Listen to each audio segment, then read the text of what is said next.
The Pentagon now reportedly holds a detailed strike package, and Tehran has seen what sits inside it.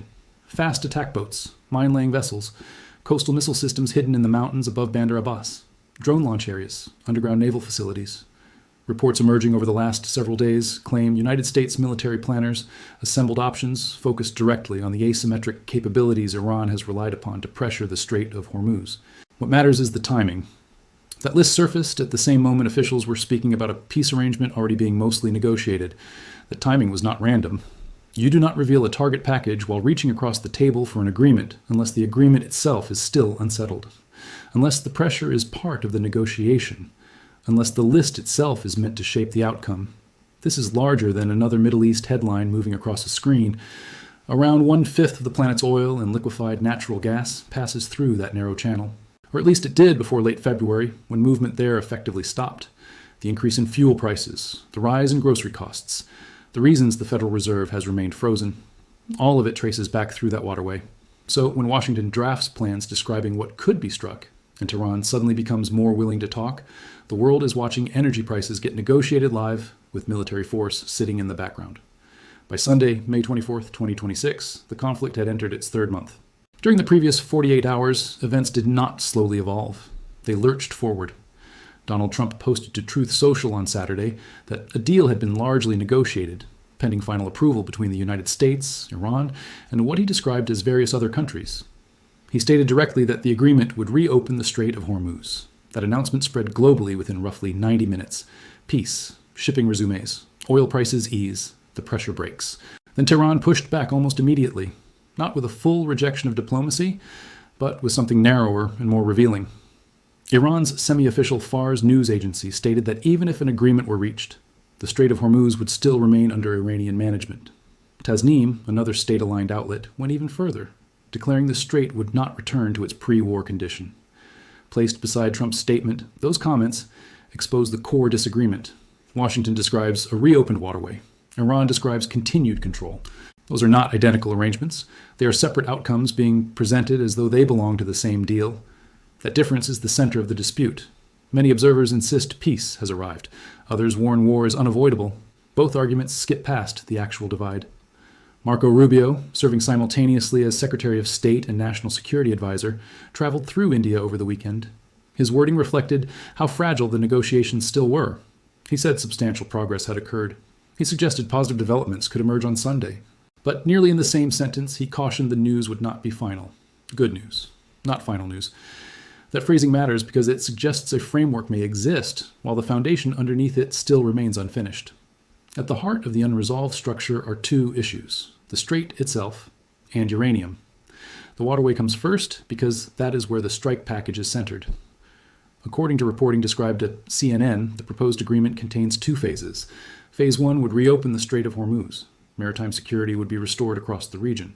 Iran would provide assurances it would not seek a nuclear weapon. In return, Tehran would regain the ability to sell oil and fuel openly again. Phase 2, expected to begin 30 to 60 days later, would move into the larger nuclear dispute and broader unresolved issues. Open the water now. Debate the bomb afterward. Simple in theory. Except Iran is already publicly rejecting the idea of restoring the strait to its previous condition. Tehran speaks instead about maintaining control after any agreement takes effect. That is not a side issue. That is the agreement itself. Iran values the strait because it has become the country's strongest form of leverage. Years earlier, the Iranian foreign minister openly described it that way. Iran's power is the Hormuz Strait. Not symbolism, strategy. Iran cannot match the United States Navy ship for ship, carrier for carrier, so it built an asymmetric doctrine instead. Small, fast boats, sea mines, shore-based missile systems. Turn the choke point into a weapon. Raise the cost of reopening it high enough that opponents hesitate to act. That is the entire naval philosophy condensed into one principle. Iran cannot overpower the fleet directly, but it can make the most critical shipping corridor on Earth too dangerous for commercial movement, then let global oil prices inflict the pressure. The strategy has worked with brutal efficiency. Commercial traffic through the Strait of Hormuz has nearly stopped since the conflict began on February 28th. Iran's Revolutionary Guard warned vessels against passage. Merchant ships were boarded and attacked. Sea mines were deployed. By early May, the United States military stated it had been forced to destroy 6 small boats targeting civilian shipping merely to escort 2 American-flagged merchant vessels through the region under a new initiative. 2 ships. That alone shows how restricted movement has become. So, when the United States develops a strike package aimed directly at fast attack craft, mine-laying vessels, and coastal missile systems, the real objective becomes clear. The goal is not simply abstract victory in war, the goal is to remove Iran's leverage. And Tehran understands that. That understanding is likely why negotiations suddenly accelerated. States bargain hardest when they believe they still control the decisive card. They negotiate differently once they realize the other side may be preparing to take it away. Underneath all of this sits the financial story that reaches ordinary people directly. Earlier in the week, when Donald Trump first hinted at de-escalation and stated on Monday that imminent strikes had been delayed to allow more negotiations, oil prices dropped sharply. Brent crude declined more than 5% over the week. West Texas Intermediate crude in the United States fell more than 8%. By Friday's close, Brent sat near $103.5 per barrel. West Texas Intermediate hovered around 96.60. Those figures sound strange because in most years, $96 oil would itself dominate global headlines. Now it is being treated as relief. That is how dramatically this conflict has shifted the baseline. By late March, one of Donald Trump's deadlines demanding Iran reopen the Strait of Hormuz was approaching with no agreement in sight. During that period, United States crude briefly climbed to $117 per barrel, the highest settlement recorded since 2022. Oil prices had surged close to 40% compared to the start of the conflict. The head of the International Energy Agency, Fatih Birol, described a complete reopening of the strait as the single most critical development possible for global energy markets. He warned that developing nations across Asia and Africa, countries unable to absorb a shock of this scale, would suffer the heaviest damage. Another assessment from MUFG stated that some executives inside the energy sector do not expect Middle East supply chains to fully recover until 2027 because of destruction that has already taken place. That is the system connected to everyone, whether they follow the conflict closely or not. The strait closes. Fear premiums are added into every barrel of oil.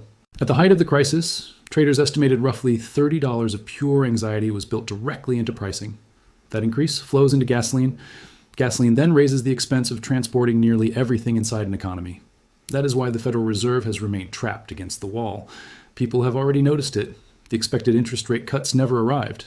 There has even been discussion that the Fed could be forced to increase rates instead of lowering them because the energy spike pushed inflation back into a system many believed had finally started cooling. The Gulf states themselves labeled this the worst worldwide energy crisis seen in decades. That wording came from them. Now connect the chain together. Every dollar oil drops when peace appears closer functions almost like a tax reduction for households across the United States. Economists often use a rough estimate suggesting a sustained 10% decline in oil can remove around 0.4 of a percentage point from headline inflation. That matters. That difference can determine whether the Federal Reserve stays frozen or finally gains room to act. So when oil prices move downward after a Trump social media post, it is not simply politics unfolding on a screen. It is the cost of everyday life shifting in real time based on whether two governments can reach an agreement over control of a strip of water most people will never personally see, which returns everything back to the target list. Why did these military plans become visible precisely when negotiators were signaling a deal might be close? This does not appear to be a careless leak. It looks more like leverage. The reporting specifically described an emphasis on what military planners call dynamic targeting, fast attack boats, mine-laying vessels, the asymmetric systems Iran used to shut down maritime traffic. There is another detail inside that reporting worth noticing. During the first month of bombing operations, much of the United States campaign reportedly focused on locations deeper inside Iran and away from the strait itself. The Hormuz-specific strike package emerged later. The message inside that shift is precise. The warning is no longer simply that Iran itself can be hit. The message is that Washington is preparing to dismantle the exact instruments Tehran uses as leverage, its strategy mapped out item by item. That creates a very different form of pressure compared to a broad threat of war. Iran has already survived severe blows. Tehran has demonstrated it can absorb large-scale attacks. Its parliament speaker, Kaliba, who served as the lead negotiator during face-to-face discussions in Islamabad last month, declared on Saturday that Iran had rebuilt its military. He warned that if Donald Trump resumed strikes, the consequences would become more crushing and more bitter than the opening phase of the conflict. That is defiance. That statement comes from someone insisting another bombing campaign does not frighten him. But a strike package aimed directly at Iranian leverage sends another signal entirely. It says the objective is not a prolonged conflict lasting years. It says the goal is to remove the single factor giving Tehran bargaining power. That changes calculations inside Tehran. Iran's position depends on the Strait of Hormuz remaining a credible threat. The moment Washington convincingly demonstrates it can neutralize the boats, the mines, and the coastal batteries, the threat weakens, and a weakened leverage loses value at the negotiating table. So is Tehran panicking? A more careful description would be this. Iran appears to be hearing its bluff tested. For months, Tehran has held the strait like a poker player displaying what it wants everyone else to believe is a winning hand. The target package represents the United States slowly pushing chips into the center of the table and demanding the call. But the strait is not the only unresolved pillar inside these negotiations. The second issue is uranium. And this is the point where Iran refuses to move. As of this weekend, Iran's Tasnim agency reported directly that Tehran had not accepted any new restrictions involving its nuclear program during the current talks. A spokesman from the Iranian Foreign Ministry stated that nuclear matters were not even included in the present stage of negotiations. According to him, the immediate priority was ending the war across all fronts. To understand why this remains so rigid, it is necessary to remember how the conflict began. On February 28th, the United States and Israel launched surprise strikes against military and government facilities. Then came the moment many people have already started forgetting. Iran's supreme leader, Ali Khamenei, was killed. His son was named successor afterward. That alone shows the scale of what unfolded. This was never a limited border clash. The stated objective involved regime change along with the destruction of Iran's nuclear and missile infrastructure. And here sits the uncomfortable reality many headlines about peace avoid discussing. By the war's own declared goals, success has not yet been achieved. Iran still possesses enriched uranium. It still maintains a missile program it claims is being rebuilt. So when Marco Rubio describes the reward of an agreement as both reopening the strait and ending Tehran's nuclear ambitions, that remains an aspiration. It is not the present reality. Donald Trump has reportedly continued insisting on complete dismantlement of Iran's nuclear program and the removal of all enriched uranium from Iranian territory. Iran has repeatedly rejected those demands while continuing to insist it is not constructing a bomb. Those positions have not moved closer together. Instead, the disagreement has been delayed into Phase 2, the 30 to 60-day period where the hardest confrontation is merely postponed. So consider the structure now being proposed. Reopen the strait immediately, restart oil flows, stabilize financial markets, then push the deepest and most existential issue, the nuclear question, 1 or 2 months into the future. From the perspective of markets, that arrangement is nearly perfect in the short term because the force crushing the global economy right now is the energy choke point, not the centrifuges. If shipping resumes, oil prices fall whether or not the nuclear dispute is solved. But it also means any peace announced this weekend would rest on a structure where the most serious disagreement remains unresolved. It has only been delayed, and delayed is not the same as solved. There's another detail buried inside Iran's demands that becomes fascinating once its meaning becomes clear. Tehran has reportedly demanded that ships moving through the Strait of Hormuz pay a levy, a toll. Inside the version of events described in the original framework, there was reportedly even a proposed structure referred to as a Strait Authority. The concept would effectively formalize an Iranian-controlled maritime zone with authority to establish transit conditions for international shipping moving through the Strait of Hormuz. Marco Rubio responded to that proposal with language that came close to the hardest line diplomacy allows. He described Iran's threats against vessels in the strait as illegal. He stated, in paraphrased form, that Iran does not own the waterway. He emphasized it remains an international passage and argued Tehran's actions amount to threatening commercial shipping operating along a global route. He warned that accepting such behavior would create a dangerous precedent. According to Rubio, it would normalize an unacceptable status quo. Pause on that point for a moment and consider why Washington would treat a shipping levy as a line serious enough to justify military planning. The issue is not the money itself. Compared to the scale of these economies, toll revenue would be minor. The real issue is the principle behind it. Because if Iran succeeds in establishing recognized control over transit through the Strait of Hormuz, if it gains the ability to charge vessels, restrict movement, or condition passage based on political relationships, then the choke point stops being merely geography. It becomes a sovereign asset. That would mean a single nation effectively placing a toll gate on 20% of the world's energy supply while deciding who pays and who does not. If that principle becomes accepted once, then every strategic choke point across the planet becomes negotiable afterward. The entire post-war framework built around freedom of navigation, the system quietly supporting global trade for 80 years, begins to fracture. That is why Rubio focused so heavily on the word precedent. At the deepest level, this is no longer only about Iran. It becomes a question of whether global choke points can be owned. Washington has decided the answer is no, even if maintaining that answer requires a prepared target package. Now the entire board comes into view. On one side, a genuine framework agreement appears to exist. The Financial Times reported an outline involving a route toward nuclear negotiations, relaxed sanctions, and the release of Iranian assets frozen abroad. Iran's foreign ministry confirmed that Phase 1 would involve a memorandum of understanding, followed by broader negotiations 30 to 60 days later.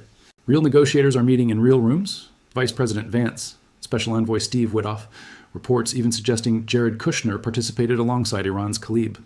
Pakistan's Army Chief, Field Marshal Aim Munir, has reportedly traveled repeatedly to Tehran, trying to narrow the divide. Qatar dispatched a senior official. This is a full diplomatic machine operating at maximum speed. One report even suggested a draft arrangement could emerge within 24 hours. But on the other side of the equation, Iran continues publicly disputing the most critical issue of all, who controls the strait. Tehran refuses additional nuclear commitments. Its parliament speaker openly declares Iran has rebuilt and stands ready for another round of war. At the same time, the United States allows reports to circulate that a strike package exists specifically designed to dismantle Iranian leverage through force. Both realities exist together. A deal described as mostly negotiated, and a foundational disagreement sitting at the center of it. That is the real story emerging this weekend. Not peace, not full war, but a moment where both possibilities are being held at once. Rubio explained it as directly as he could. He said the president prefers solving the issue through diplomacy. He stated Trump would rather have the Department of State resolve the crisis instead of the Department of War. The wording matters. Rubio openly acknowledged both paths, diplomacy or conflict, while making clear which option Trump favors. But preferring an outcome is not the same thing as guaranteeing it. For weeks, Rubio has repeatedly used the same phrase. The strait will reopen one way or another. That wording has remained remarkably consistent. One path involves diplomacy, a negotiated settlement, Iran allowing maritime traffic to resume. The other path means the target package leaves the table and becomes an active military operation. Washington's position regarding the outcome has not changed. The Strait of Hormuz opens. The only unresolved question is how that happens. And the existence of the strike package is precisely what gives diplomacy credibility. Without a believable threat of force, Tehran would have little reason to surrender the one instrument giving it leverage. That is the uncomfortable machinery underneath the negotiations. The diplomatic process works because the military option exists. Remove the target list, and Iran gains every incentive to keep the strait closed while continuing to build bargaining power. The list is not separate from diplomacy. It is helping drive it. So where does this leave ordinary people watching events unfold while filling their cars with fuel or checking financial statements?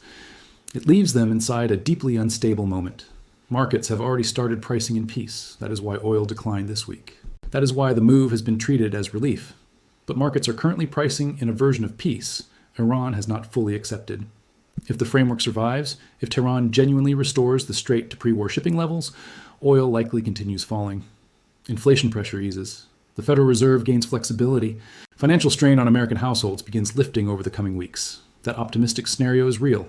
But if the gap at the center of these negotiations remains unresolved, if Iran insists the strait stays under Iranian management while Washington refuses any toll system on global energy traffic, then everything that eased this week can reverse rapidly. And it can reverse fast. The ceasefire in place since early April has remained fragile the entire time, interrupted repeatedly by skirmishes. The pattern has repeated itself for 3 months. Deadlines, threats, negotiations, optimism, oil falls. Then the arrangement fails. Oil jumps again. The cycle restarts. Donald Trump has extended deadlines twice within a single week before. Markets believed it each time, and each time the divide reopened again. So the real takeaway may be this. Headlines claim the target package pushed Tehran into panic. Maybe. But a more accurate reading may be that both sides genuinely believe time favors them. Iran appears to believe the West cannot tolerate a prolonged energy crisis. The United States appears convinced that a detailed and credible threat against Iranian leverage will eventually force Tehran to fold. Only one calculation can ultimately prove correct. The deeper question is not whether a deal gets announced. There may already be one by the time many people hear this.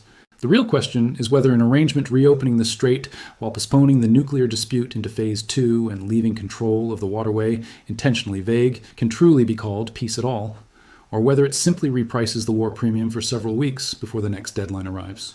Because if the foundation of the agreement depends on two governments describing entirely different arrangements while publicly calling them the same deal, then what was negotiated this weekend was not an ending. It was a pause, and pauses in this conflict have repeatedly ended with oil climbing back above $110. So pay attention to the language rather than the headlines. Watch whether Iran speaks about restoring pre-war conditions or maintaining management under its control. Watch whether the target package quietly disappears from reporting or continues remaining active in the background. That distinction alone may reveal more about the next movement in oil prices and the next decision from the Federal Reserve than any breaking news alert ever will. The waterway is the center of the entire struggle, and at this moment, nobody completely controls it. If you want more deep analysis on global conflicts, energy markets, and geopolitical shifts shaping everyday life, stay connected for the next report. Please leave your thoughts about this content in the comments below. Thanks for watching. See you in the next one.